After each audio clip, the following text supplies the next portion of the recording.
खालो मछरी के मुरा समधी बारात में तू घूर घूर के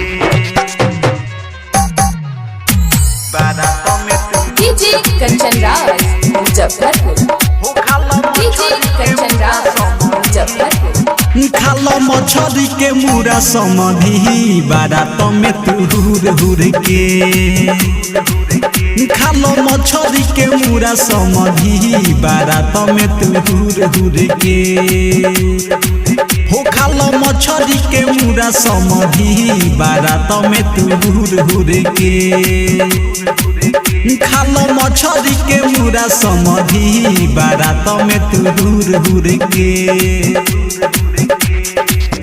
खालो मछरी के मुरा समधी डीजे कंचन राज मुजफ्फरपुर डीजे कंचन राज मुजफ्फरपुर ये के बैठल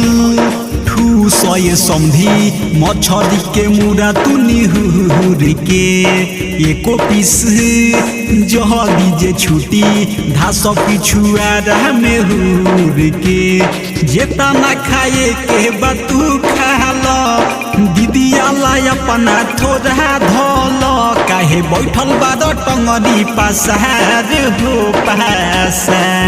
खालो मछरी के मुरा समधी बारात में तू हुर हुर के हो खालो मछरी के मुरा समधी बारात में तू हुर हुर के खालो मछरी के मुरा समधी बारात में तू हुर हुर के बारात में तू हुर हुर के जदि तोहरा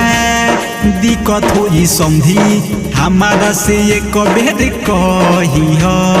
खाए के मन होई तोहरा वही जगह बैठल रही जुड़ जाई हमन के नाता हो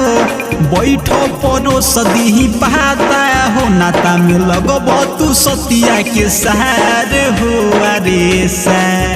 खालो मछरी के मुरा भरुआ बारात में निहुर हुर के